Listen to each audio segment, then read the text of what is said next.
Beh, credo che se ci sono tante persone, anche se si è all'aperto, sia una buona cosa tenerla addosso, cioè alla fine ne va della nostra sicurezza, quindi lo facciamo per noi.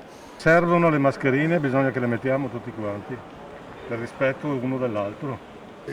Io credo che non ci sia niente di strano, se c'è questa necessità, questa utilità per il bene comune, credo che il sindaco faccia bene a farci mettere la mascherina, magari anche tirandola anche più su, perché sembrerebbe appunto che ci sia anche il ritorno di questa pandemia, per cui credo che se rientra nei poteri del sindaco, io come cittadino sono d'accordo.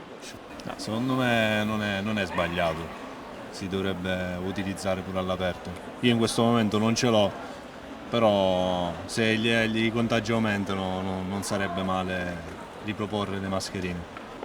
E se c'è tanto affollamento, sì. Da quello che abbiamo visto anche sui notiziari, insomma, il contagio sta crescendo, quindi sì, la mascherina ci vorrebbe anche all'aperto. Sì, anche se ora non lo stiamo mettendo. Però giustamente bisognerebbe farlo, quindi ora ce ne mettiamo. Giustamente. Ok.